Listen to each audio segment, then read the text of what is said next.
कहानी का पूरा आनंद लेने के लिए कहानी के पिछले भागों को सुनना बिल्कुल मत भूलिएगा। उसका लिंक मैं आपको डिस्क्रिप्शन बॉक्स, एंड स्क्रीन और कार्ड तीनों जगह पर दे दूंगी और साथ में कमेंट बॉक्स में पिन भी कर दूंगी, तो आप वहां से भी जाकर सुन सकते हैं। वो बहुत दर्द में था। उसे याद आया, तान्या, मैंने तुम्हें जो वादा किया था वो मैं निभाऊंगा। तुम्हारा भी एक गुनाहगार जिंदा है, लेकिन ज़्यादा दिन नहीं, अब उसकी भी बारी आ गई है।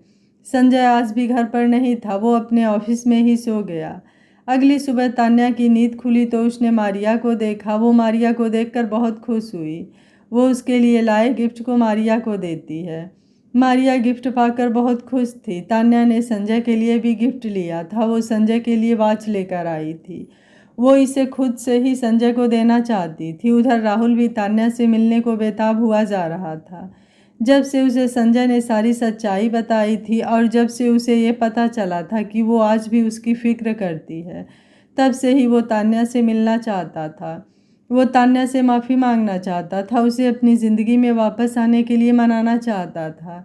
तान्या अपने ऑफिस के लिए निकल गई। वो संजय को देखना चाहती थी। वो उसकी उन निगाहों को मिस कर रही थी जिनसे संजय उसको देखता था। वो जिस तरीके से उसको देखता था वो उसके दिल में हलचल सी मचा देता था। वो अपने ऑफिस पहुंच गई। ऑफिस जाते ही उसने रमेश को कॉल लगाया और पूछा, आप लोग कब तक आ जाएंगे? रमेश ने संजय की तरफ देखा, जो इस वक्त अपनी आंखों को बंद करके आराम से चेयर पर बैठा था। संजय ने इशारे से कहा, 5 बजे तक। जब तान्या ने यह सुना तो वो उदास हो गई और सोचने लगी, 5 बजे? ये वक्त कैसे कटेगा? उसने खुद को काम में बिजी कर लिया और किसी को भी उसे डिस्टर्ब करने के लिए मना कर दिया। उधर संजय अपने ऑफिस में अपने लैपटॉप पर तान्या को देख रहा था। उसने उसके ऑफिस में कैमरा लगवा दिया था जिसे वो हर वक्त तान्या को देख सके। उसने स्क्रीन पर अपने हाथों को फिराते हुए कहा, तान्या, मेरे लिए ये पल काटना मुश्किल हो रहा है। जी तो चाहता है मैं तुम्हें अपने गले लगा लूं और तुम्हें बता दूं कि मैं तुमसे कितना प्यार करता हूं, पर मैं स्वार्थी नहीं बन सकता। आखिर तुमने जिनसे भी प्यार किया तुमने उसको खो दिया, पर मैं तुम्हें राहुल को खोने नहीं दूंगा। मुझे पता है तुम मुझे अपना दोस्त मानती हो और मैं भी ये दोस्ती निभाऊंगा। शाम के 5 गज गए। तान्या की नज़र घड़ी पर पड़ी। वो बहुत खुश हो गई। तान्या ने तुरंत ही रमेश को कॉल किया तो उसने बताया कि सर बस अभी अभी ऑफिस में आए हैं। उन्होंने कहा है कि वो बस अभी कुछ देर में आपसे मिलने आपके ऑफिस आएंगे। ये सुनकर तान्या खुशी से उछलने लगी। वो खुद के बालों को ठीक करने लगी। वो अपने ऑफिस के डेस्क पर फैले सामानों को अच्छे से रखने लगी। तभी उसके ऑफिस का डोर नॉक हुआ तो तान्या को लगा जैसे संजय आ गया। उसने जल्दी से ऑफिस का दरवाज़ा खोला, पर सामने राहुल को देखकर थोड़ा सा मायूस हुई। लेकिन फिर उसने राहुल को हेलो बोला तो राहुल ने उसे गले से लगा लिया। तान्या उसको बस देखती रह गई। उसे समझ नहीं आया कि राहुल को अचानक से क्या हुआ। तभी संजय तान्या के ऑफिस के दरवाजे पर खड़ा था। उसने राहुल को तान्या के गले लगा देखा तो उसने खुद को अंदर जाने से रोक लिया और वो उसके ऑफिस के बाहरी दीवार का सहारा लेकर खड़ा हो गया। रमेश ने सभी ऑफिस स्टाफ कुछ देर के लिए वहां से जाने को कह दिया और खुद भी वहां से चला गया। तान्या ने राहुल से पूछा, राहुल तुम यहाँ कैसे? राहुल ने तान्या से कहा, Tanya, I am so happy for your congratulations.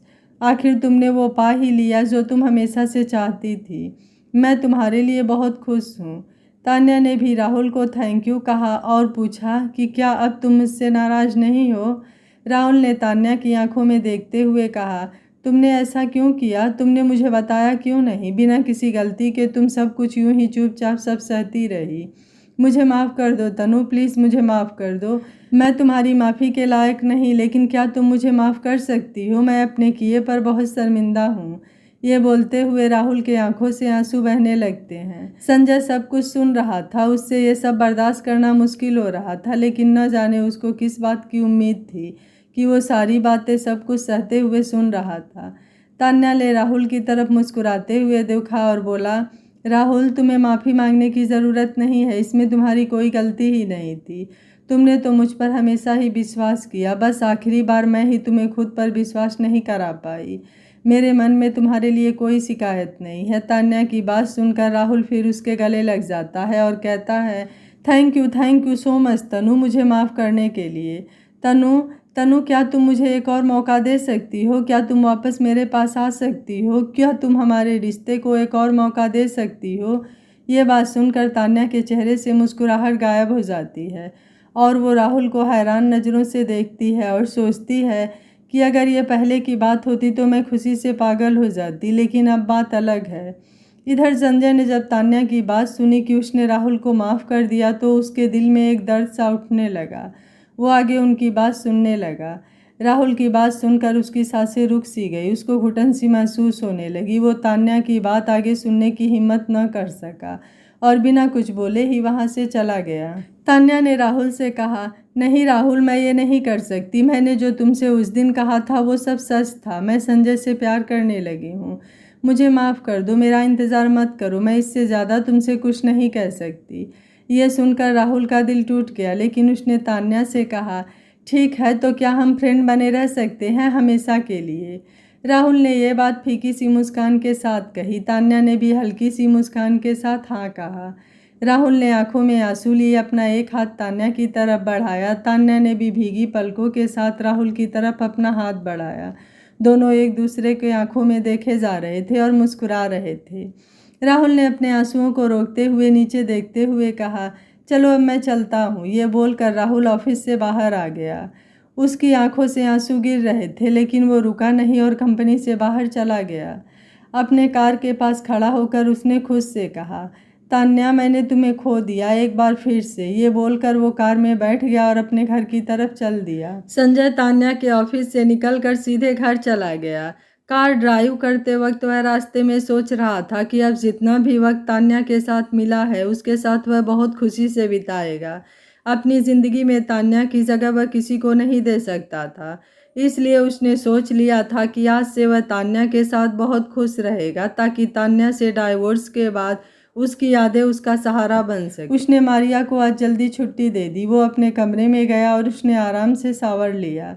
इधर तान्या संजय का इंतज़ार कर रही थी, लेकिन संजय जब काफ़ी देर तक नहीं आया तो उसने संजय को कॉल किया, लेकिन संजय ने कॉल रिसीव नहीं किया। तो तान्या नाराज़ हो गई और उसने रमेश को कॉल किया और गुस्से में पूछा, संजय कहाँ हैं? वो अभी तक क्यों नहीं आए? तो रमेश ने कहा, सर घर चले गए।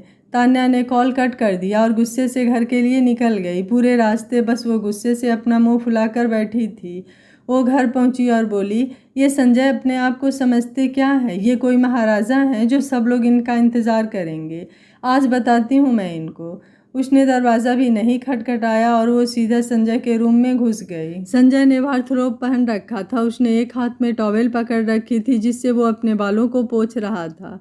अचानक से दरवाज़ा खुलने की आवाज़ सुनकर वो तान्या की तरफ मुड़ा। तभी तान्या ने ध्यान नहीं दिया और वो सीधे संजय के पास पहुंच गई और उसने कहा, तुम बंदर अपने आप को क्या समझते हो?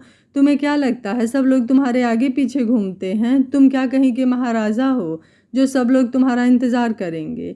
ये बोलते हुए वो संजय के बहुत करीब पहुंच गई। वो उससे हाइट में काफ़ी छोटी थी। वो मुश्किल से संजय के सीने तक पहुंच रही थी। उसे संजय को देखने के लिए अपना सिर ऊपर करना पड़ रहा था। संजय पहले तो तान्या को ध्यान से देख रहा था। उसको यूं अपने सामने देखो उसके चेहरे को देखने लगा। आज तान्या को ऐसे लड़ते हुए उसने पहली बार देखा था। संजय को हंसी आ गई। तान्या ने जब संजय को हंसते हुए देखा तो वो उसके प्यारी सी हंसी को देखते ही कहीं खो सी गई।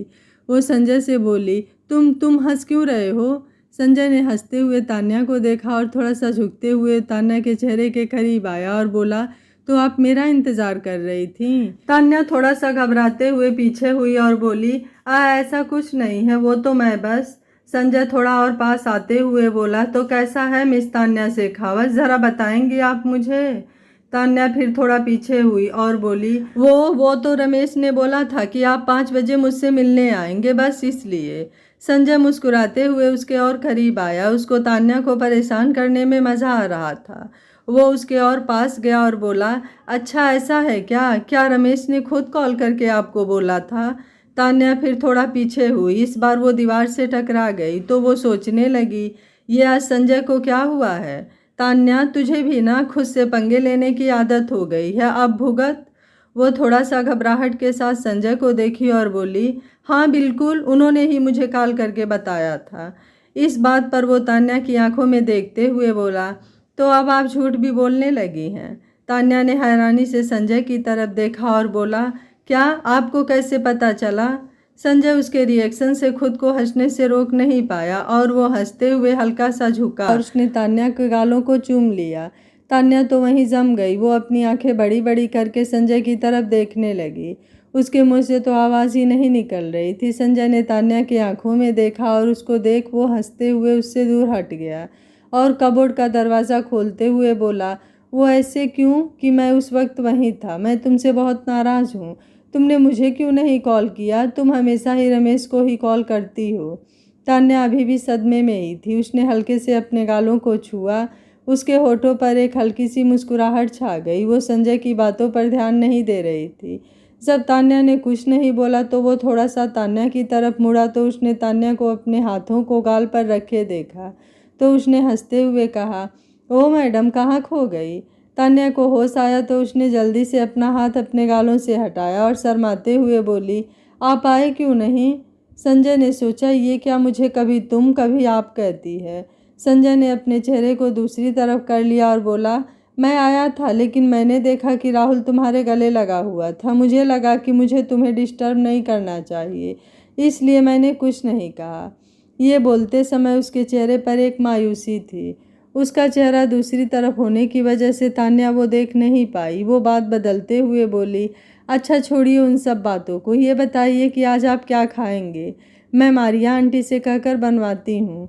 संजय ने कहा, मारिया आंटी नहीं है, मैंने उन्हें छुट्टी दे दी है। आज मैं तुम्हारे हाथ का बना खाना खाना चाहता हूँ। ये सुनकर तान्या पहले तो थोड़ा हैरान हुई, लेकिन फिर वो एक प्यारी सी मुस्कुराहट के साथ बोली, ओके मैं बनाती हूँ। ये बोलते हुए वो अपने रूम में चली जाती है। संजय भी एक टी शर्ट और पैंट पहन लिया। तान्या भी अब खाना बनाने लगी थी। संजय आराम से आंगन के खिड़की से तान्या को काम करते हुए देख रहा था। उसको तान्या को ऐसे देखने से अच्छा लग रहा था। थोड़ी देर बाद दोनों साथ में खाना खाने बैठे। संजय तो तान्या के हाथ का बना खाकर तारीफ पर तारीफ किए जा रहा था। तान्या को संजय के साथ यूं खाना खाना अच्छा लग रहा था। तभी संजय ने कहा, वैसे तुमने बताया नहीं कि तुमने राहुल को क्या कहा? तान्या ने सिर उठाकर संजय की तरफ देखा और बोली, क्या? संजय भी तान्या को देखा और बोला, वो जब राहुल तुमको प्रपोज कर रहा था तो मैं वहीं था। ये सुनकर तान्या ने थोड़ा हैरानी और सवाल भरी नज़रों के साथ देखा और लापरवाही के साथ बोली, मैंने उसे मना कर दिया। संजय को ये सुनकर एक झटका सा लगा। वो तुरंत अपनी जगह खड़ा हो गया और बोला, क्या क्या कहा तुमने? तुमने उसे मना कर दिया? लेकिन क्यों? तुम तो उससे प्यार करती थी ना। आखिर तुमने तो उसके लिए अपने जान की भी फिक्र नहीं की थी, तब क्यों? तान्या ने संजय को देखा और आंखों में आंसू लिए बोली, उस दिन सनाया ने जब कहा कि राहुल का एक्सीडेंट हो गया है तो मेरा खुद पर कोई कंट्रोल नहीं रहा। मेरे लिए तो राहुल और पूजा ही मेरा परिवार थे। मुझे लगा कि मैंने उसको भी खो दिया, इसलिए मैं बिना कुछ सोचे समझे कंपनी के बाहर चली गई। वो खड़ी हुई और सारे प्लेट्स को बेसिन में रखने लगी, लेकिन संजय वैसे ही खड़ा रहा। उसे एक झटका लगा था, वो भी जोर का। वो खुशी से पागल हुए जा रहा था। उसको नाचने का मन कर रहा था, लेकिन वो नाच नहीं सकता था। तान्या अपने कमरे की तरफ बढ़ी तो संजय ने तान्या को रोक लिया और उसके गले से लग गया। तान्या को कुछ समझ नहीं आया। वो संजय से बोली, संजय आपको क्या हुआ? संजय बहुत खुश था। उसने तान्या से कहा, क्या तुम सच में राहुल को प्यार नहीं करती हो? तान्या ने हाँ में सिर हिला दिया तो संजय ने खुशी से तान्या को अपने बाहों में पकड़कर ऊपर उठा लिया। तान्या को कुछ समझ नहीं आ रहा था कि संजय ऐसा क्यों कर रहे हैं। तान्या ने संजय से कहा, संजय नीचे उतारिए मुझे। पर संजय ने अपनी पकड़ और तेज कर ली और तान्या के कान के पास आकर बोला, Tanya I love you so much. Tanya तो एकदम से जम गई। उसे अपने कानों पर यकीन नहीं हो रहा था। संजय आगे बोला, आई लव यू तान्या, मैं तुम्हें बचपन से प्यार करता हूँ। मुझे पता नहीं था कि प्यार क्या होता है, लेकिन जब से जाना है मैं सिर्फ तुमसे ही प्यार करता हूँ। मैंने बहुत इंतज़ार किया है तुम्हारा, लेकिन अब मुझसे तुम्हारा और इंतज़ार नहीं होता। तान्या ने जब संजय की बात सुनी तो उसके भी आंखों में खुशी के आंसू आ गए। वो बोलना चाहती थी कि संजय मैं भी तुमसे प्यार करती हूँ। वो बोलने के लिए अपना मुंह खोलती है, फिर कुछ सोचकर अपनी बात को बोलने से रुक जाती है और थोड़ा नाराज़गी के साथ बोलती है, संजय पहले मुझे नीचे उतारिए। संजय ने तान्या को नीचे उतार दिया। वो तान्या को देखने लगा। तान्या भी संजय को देख रही थी। उसकी आंखों में खुशी के आंसू थे। वो बोली, मैं ऐसा नहीं कर सकती। संजय उसके दोनों कंधों को पकड़ते हुए बोला, क्यों नहीं कर सकती? आखिर बताओ, क्यों नहीं कर सकती मुझसे प्यार? क्या मैं तुम्हारे लायक नहीं हूँ? संजय उसके दोनों कंधों को पकड़ते हुए बोला, क्यों नहीं कर सकती? आखिर बताओ, क्यों नहीं कर सकती मुझसे प्यार? क्या मैं तुम्हारे लायक नहीं? बोलो, तुम्हें क्या नहीं पसंद है? मैं खुद को तुम्हारे लिए बदल लूँगा।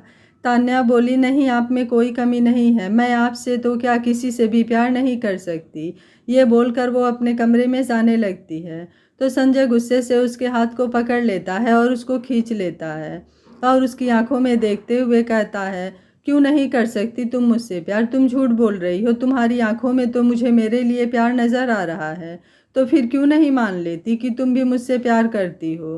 तान्या उसके आंखों में देखती है और बोलती है, क्योंकि मैं अब आपके लायक नहीं हूँ। संजय हल्का सा मुस्कुराता है और उसके आंसुओं को पोंछते हुए कहता है, किसने कहा कि तुम मेरे लायक नहीं? मैंने तुमसे प्यार किया है, तुम्हारे शरीर से नहीं। तुम्हारे साथ जो भी हुआ वो तुम्हारी बिना मर्जी के हुआ, पर मैं तो किसी और के साथ अपने मर्जी से रहा हूँ। तो तुम बताओ, हम दोनों में कौन किसके लायक नहीं है, मैं या तुम? क्या तुम्हारे लिए भी सिर्फ शरीर की शुद्धता ही मायने रखती है? मन की शुद्धता कोई मायने नहीं रखती? तान्या संजय की बातों को सुनकर रोने लगती है और रोते हुए संजय के गले लग गई और बोली, आई लव यू संजय, मैं भी आपसे बहुत प्यार करती हूँ। मैं आपके बिना नहीं रह सकती। संजय उसकी बातों को सुनकर बहुत खुश हो गया। उसने तान्या को अपने गले से लगा लिया। दोनों एक दूसरे के गले से काफ़ी देर तक लगे रहे। फिर तान्या ने अचानक से कहा, लेकिन कॉन्ट्रैक्ट का क्या? संजय हंसते हुए बोला, वो सब खत्म होगा तो हम फिर से एक ग्रैंड वेडिंग करेंगे। दोनों हंसने लगते हैं। संजय हंसते हुए तान्या को अपने गोद में उठा लेता है और उसको अपने कमरे में ले जाता है। तान्या संजय से बोलती है, लेकिन संजय, मुझे तुम्हारे पास आने में अभी वक्त लगेगा। संजय हंसते हुए कहता है, तान्या, तुम मेरे साथ आ गई, मुझे दुनिया की सारी खुशियाँ मिल गई। मेरे लिए तुम्हारे शरीर की कोई चाहत नहीं है। तुम्हें जितना भी वक्त लेना है तुम अपना वक्त ले सकती हो, बस मुझे छोड़कर कभी मत जाना। यह कहते हुए उसकी आंखों में आंसू आ जाते हैं। तान्या संजय से कहती है, संजय, क्या तुम मुझे इतना प्यार करते हो? संजय बोलता है, अपनी जान से भी ज़्यादा। इतना सुनते ही तान्या संजय को कसकर गले लगा लेती है, जैसे कि वह संजय को कभी अपने से दूर नहीं जाने देगी। सुबह हुई, तान्या की नींद खुली तो उसने संजय को अपने बगल में सोए हुए देखा। वो तैयार होकर बाहर आ गई। मारिया भी आ चुकी थी। उसने जब तान्या को संजय के रूम से आते देखा तो वह सब समझ गई। उसने मुस्कुराते हुए तान्या से कहा, मैडम, मैं आपके लिए बहुत खुश हूँ। आखिर आप लोग साथ हो ही गए। ये बात सुनकर तान्या थोड़ा शर्मा गई और वो हंसते हुए बोली, थैंक यू आंटी, और मारिया आंटी के गले लग गई। तभी संजय भी रूम से बाहर आया। वो उन दोनों को गले लगे देख हल्का सा मुस्कुराया और फिर न्यूज़पेपर लेकर पढ़ने बैठ गया। दोनों ने ब्रेकफास्ट किया और ऑफिस के लिए निकल गए। संजय तो अपने ऑफिस में बैठकर तान्या को देख सकता था, लेकिन तान्या नहीं। इसलिए तान्या बहुत बेचैन थी। उसका मन काम में नहीं लग रहा था। जैसे ही लंच टाइम हुआ वो संजय के ऑफिस पहुंच गई। उसने संजय के ऑफिस के दरवाजे पर नॉक किया तो संजय ने आवाज़ दी, तान्या, तुम्हें दरवाज़ा नॉक करने की ज़रूरत नहीं है। तान्या को एकदम से समझ नहीं आया कि संजय को कैसे पता चला कि ये मैं हूँ। उसने चारों तरफ नज़र दौड़ाई ये देखने के लिए कि कहीं कोई कैमरा तो नहीं, पर उसे कोई कैमरा नहीं देखा। संजय अपने ऑफिस में बैठे ये सब देख रहा था। वो उसके इस हरकत पर खुद को हंसने से रोक नहीं पाया। उसने हंसते हुए कहा, तुम ये क्या अपने चारों तरफ देख रही हो? वहाँ कोई कैमरा नहीं है। तान्या फिर से चौंक गई। वो दरवाज़ा खोलकर अंदर गई तो उसे संजय ऑफिस में दिखाई नहीं दिया। उसने उसे आवाज़ दी, संजय, आप कहाँ हैं? तभी संजय ने उसे पीछे से आकर डरा दिया। तान्या डरकर चीख उठी। संजय ने उसके मुंह पर अपना हाथ रखा और धीरे से उसके कानों में बोला, चीख क्यों रही हो? इंसान हूँ, भूत नहीं। तो तान्या जल्दी से उसकी तरफ पलटी और संजय से बोली, आपने तो मुझे डरा ही दिया। ऐसा भी कोई करता है क्या भला?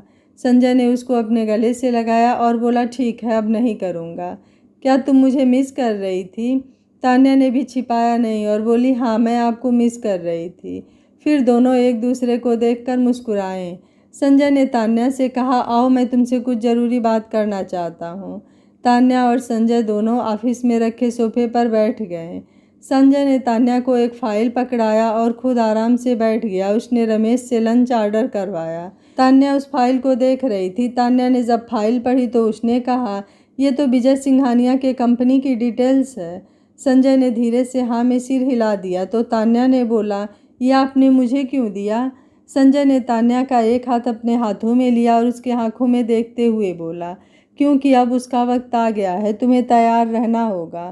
तान्या को फिर से सूरज की घटना याद आई तो फिर से वह डर से कांपने लगी।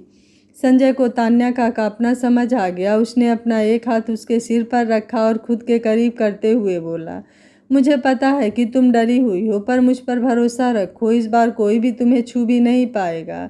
मैंने पहले से ही सारा प्लान कर रखा है। तान्या ने संजय का हाथ पकड़ लिया और बोली, मुझे आप पर पूरा भरोसा है।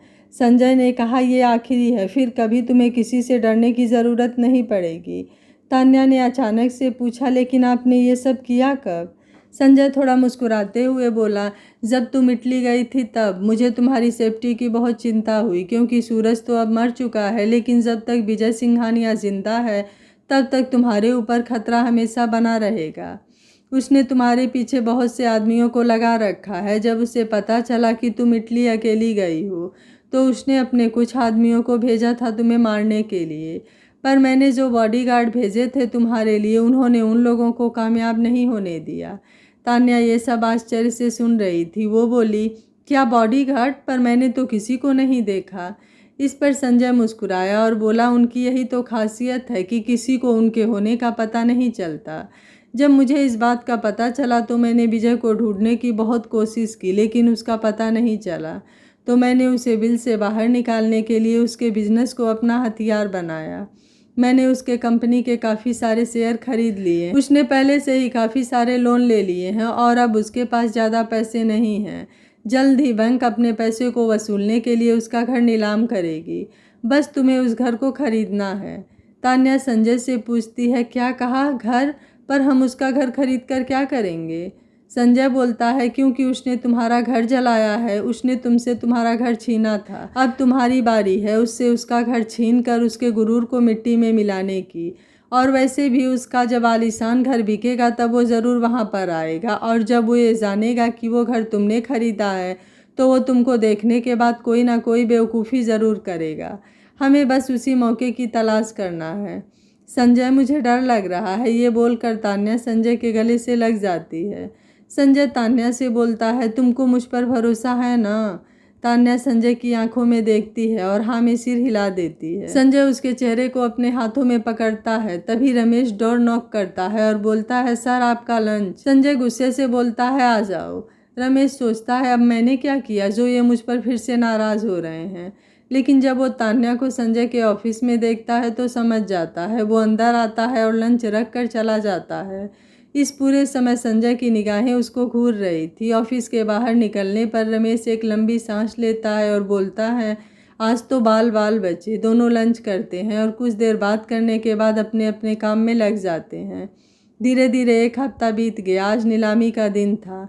तान्या ने अपने आप को तैयार किया। आज उसे उस आदमी से बदला लेना था जिसने उसके परिवार को उससे छीना था।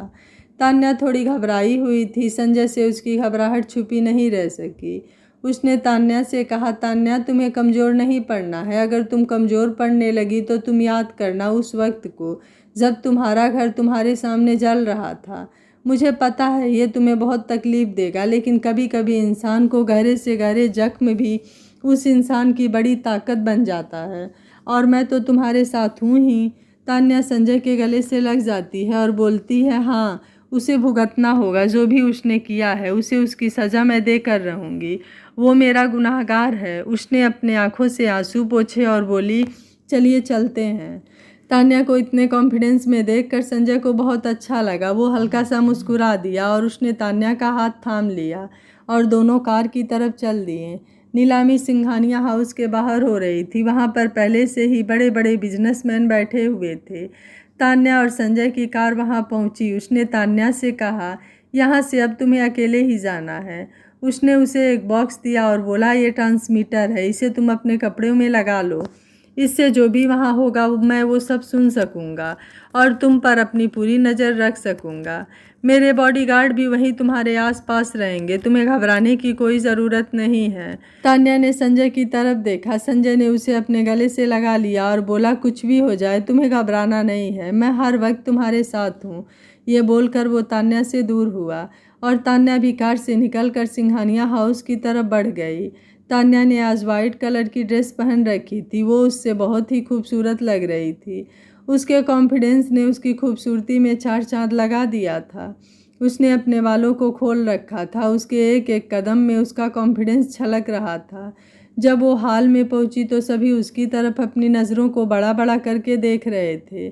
सब एक दूसरे से कह रहे थे, ये इतनी सुंदर लड़की कौन है, क्या वो भी यहाँ नीलामी में हिस्सा लेने आई है? तभी उसमें से एक आदमी ने कहा, अरे ये तो वो फैशन डिज़ाइनर है ना जो अभी अभी फेमस हुई है। अरे ये तो तान्या शेखावत है, संजय शेखावत की बीबी। ये सुनने के बाद सब लोग तान्या को देखने लगे और बोले, भाई संजय तो बहुत छुपा रुस्तम निकला, क्या उसको डर नहीं है कि इतनी सुंदर बीबी को सबके सामने नहीं लाना चाहिए, नहीं तो उसके दुश्मनों को बदला लेने का मौका मिल जाएगा। तो उस आदमी ने कहा, ऐसा कुछ तो कोई गलती से भी ना सोचे, तुमने सुना नहीं सूरज ने भी यही गलती की, तो अगले दिन से उसका कोई पता नहीं चला कि वो कहाँ चला गया। तभी दूसरा आदमी बोला, क्या बोल रहे हो यार, क्या ये सच है? तब तो हमें दूर ही रहना चाहिए। ये सारी बातें सुनकर सबने अपनी निगाहें तान्या से हटा लीं। तान्या चुपचाप से जाकर आगे की रो में बैठ गई। वो आराम से नीलामी का इंतज़ार करने लगी। तभी उसने सामने स्टेज पर विजय सिंघानिया को देखा, जो बस तान्या को ही घूरे जा रहा था। तान्या ने एक कड़वी मुस्कुराहट के साथ विजय को देखा। उसको यूं मुस्कुराता देख विजय अपने गुस्से पर काबू पाने की कोशिश करने लगा। उसका मन कर रहा था कि वो अभी तान्या की जान ले ले, लेकिन कुछ सोचकर वो घमंड में मुस्कुराया। नीलामी शुरू हुई। होस्ट ने सबको बंगले की खूबियाँ बताई और नीलामी की प्राइज उसने 5 करोड़ रखी। सबने बढ़ चढ़कर बोली लगाई, लेकिन तान्या पूरे समय शांत रही। विजय भी कंफ्यूज होकर तान्या को देखे जा रहा था। उसने सोचा कि अगर इसे खरीदना नहीं है तो यहाँ आई क्यों है। वैसे अच्छा ही हुआ कि ये अकेली है, आज मैं इसको मारकर अपना बदला पूरा कर लूँगा। ये सोचकर वो मन ही मन खुश हुए जा रहा था। अब बोली 5 करोड़ से बढ़कर 10 करोड़ हो गई थी। अब कोई उससे ज़्यादा पैसे नहीं लगाना चाहता था। तभी तान्या ने बोला 11 करोड़।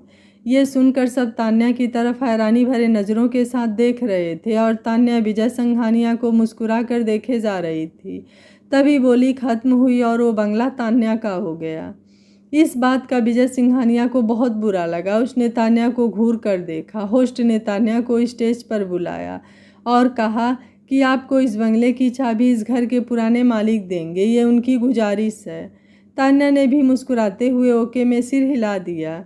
विजय सिंघानिया ने तान्या की तरफ देखा और उसके हाथों में चाबी देते हुए बोला, बहुत बहुत मुबारक हो। फिर वो तान्या के कान के पास आकर धीरे से बोला, मुबारक हो, आज से तुम्हारी ज़िंदगी बदलने वाली है।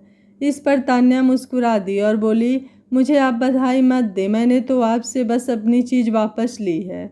और ये बोलकर वो मुस्कुराने लगी। उसके बात को सुनकर विजय ने मुस्कुराते हुए कहा, तुम्हें तो ये भी पता नहीं है कि तुमने आज यहाँ आकर कितनी बड़ी गलती कर दी है। ये बोलने के बाद विजय ने कुछ कागजात पर साइन किया और वहाँ से निकल गया। तान्या अपने कार की तरफ मुड़ी, लेकिन उसे कुछ लोगों ने घेर लिया और उसे खुशी खुशी बधाइयाँ देने लगे। संजय उसका अपने कार में इंतज़ार करने लगा, लेकिन वो वापस नहीं आई। तभी उसके पास उसके एक आदमी का कॉल आया। उसने बोला, सर मैम किडनैप हो गई हैं, आपने जैसा कहा था हम उनका पीछा कर रहे हैं। संजय ने यह सुना और मुस्कुरा दिया। हालांकि उसे भी घबराहट हो रही थी, लेकिन फिर भी उसने कहा, मिस्टर विजय, लगता है तुम्हें मरने की बहुत जल्दी है। उसने तुरंत तान्या की लोकेशन निकाली और वहां के लिए निकल गया। यहाँ एक कमरे में तान्या एक चेयर पर बैठी हुई थी। उसके हाथ को रस्सी से बांधा गया था, उसकी आंखों पर पट्टी बंधी थी। हालांकि वो डरी हुई थी, लेकिन फिर भी वो खुद को शांत करने की कोशिश कर रही थी। उसे पता था कि उसके साथ ऐसा कुछ नहीं होगा, लेकिन फिर भी उसे डर लग रहा था। उसने अपने सामने बैठे उस इंसान को देखा। वो विजय सिंघानिया था। उसके चेहरे पर एक खतरनाक मुस्कान थी। उसने तान्या का मजाक उड़ाते हुए कहा, तो कैसी हैं मिस शेखावत? आपको इस हालत में देखकर मुझे बहुत बुरा लग रहा है। वो क्या है ना कि वक्त कभी भी एक जैसा नहीं रहता। कुछ देर पहले तुम मुझ पर हंस रही थी, अब मैं तुम्हारे ऊपर। तान्या उसको बहुत ध्यान से देख रही थी। वो हल्की सी हंसी हंसते हुए बोली, हाँ लगता है तुमने अभी तक अपना सबक नहीं सीखा, इसलिए अपनी मौत को बुला रहे हो।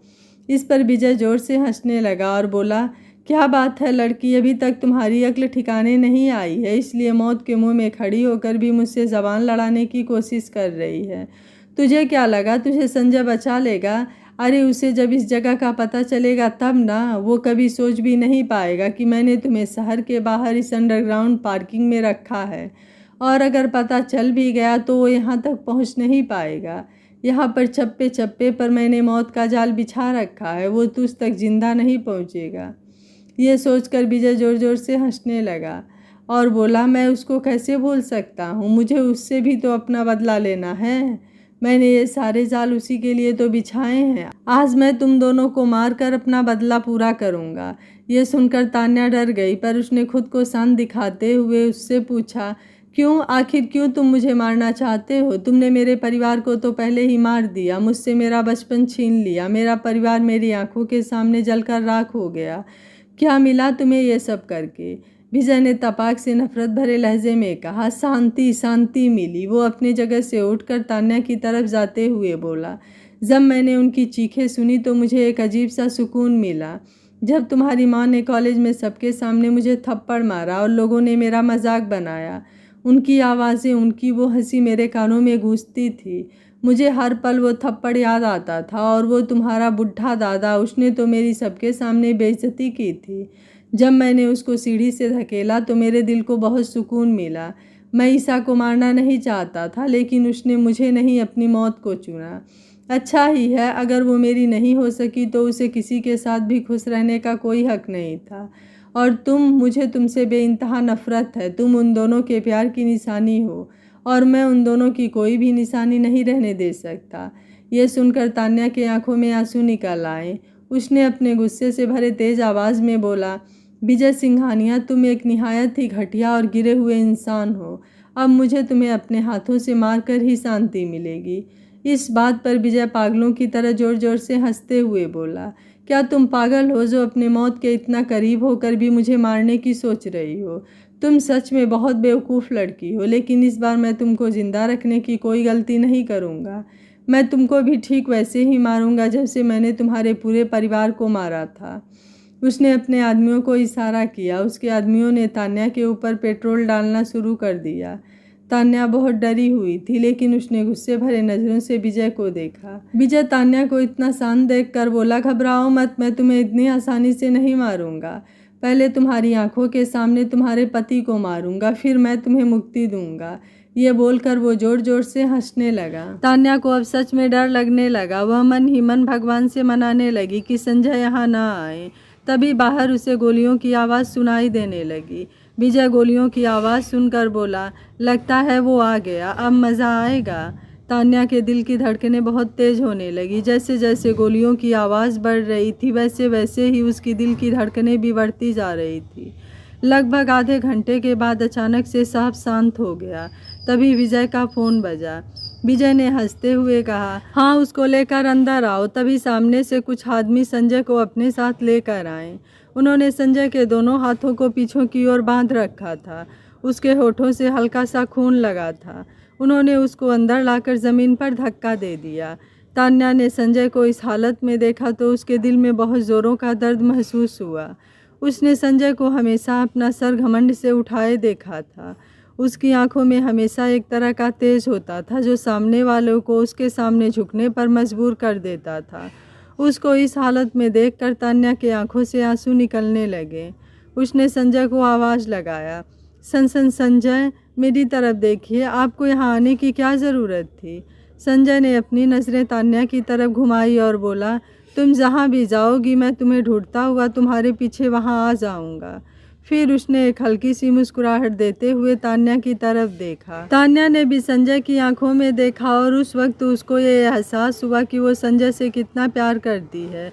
और संजय, उसने रोते हुए हल्की आवाज़ में कहा, संजय, मुझे माफ़ कर दीजिए, मैं आपको पत्नी का सुख नहीं दे पाई।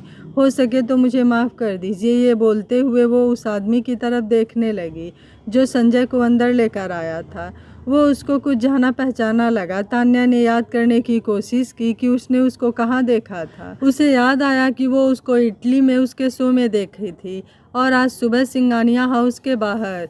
उसे समझ में आया तो उसने अपनी आंखें बड़ी करके हैरानी से संजय की तरफ देखा। संजय भी समझ गया कि तान्या सब समझ गई है तो उसने हल्की सी मुस्कान के साथ तान्या को आंख मार दी। तान्या संजय की इस हरकत से हैरान हो गई और उसने मन ही मन सोचा, इसका मतलब संजय नाटक कर रहे हैं, ये उनका गार्ड है। ये सोचकर तान्या के भी चेहरे पर हल्की सी हंसी आ गई। विजय ने दोनों को यूं डूबा देखा तो उसने उन दोनों से कहा, क्या बात है, तुम लोग तो सच में एक दूसरे के प्यार में खो गए हो। पर ज़्यादा देर नहीं है, अब तुम लोग मरने वाले हो। आखिर तुम लोग मेरी जाल में फंस ही गए। अब मैं तुम दोनों को मारकर अपना बदला पूरा कर लूँगा। तभी तान्या ज़ोर ज़ोर से हंसने लगी। उसको यूं हंसते देख विजय ने सोचा कि क्या ये लड़की पागल हो गई है। तान्या बोली, मानना पड़ेगा संजय, क्या प्लान बनाया आपने इस चूहे को बिल से बाहर निकालने के लिए। विजय को एक जोर का झटका लगा। उसने पूछा, है लड़की, ये क्या बोल रही है? प्लान? कैसा प्लान? संजय अचानक से अपनी जगह खड़ा हो गया। उसके पीछे बंधे हाथ अब खुल गए थे। वो बोला, मैं बताता हूँ। ये बोलकर वो आगे बढ़ा और उसने विजय के सीने पर एक जोर की लात मारी। विजय दूर जा गिरा। उसने अपने सीने पर हाथ रख लिया। उसने संजय से पूछा, तुम्हारे हाथ? ये तो बंधे थे ना? फिर अपने आदमियों की तरफ देखकर बोला, तुम लोग देख क्या रहे हो, पकड़ो इसे। सारे आदमी बोले, यस सर, और सबने विजय को घेर लिया और मारना शुरू कर दिया। फिर उसको चेयर पर बांध दिया। संजय ने बोला, ये जो भी सब हुआ ना, वो सब हमारा ही प्लान था, तुमको तुम्हारे बिल से बाहर निकालने के लिए। हमें पता था कि तुम हमारे जाल में ज़रूर फंसोगे और तुम फंस गए। तुम्हारी कंपनी को खरीदना, तुम्हारे घर की नीलामी मेरे प्लान का हिस्सा था।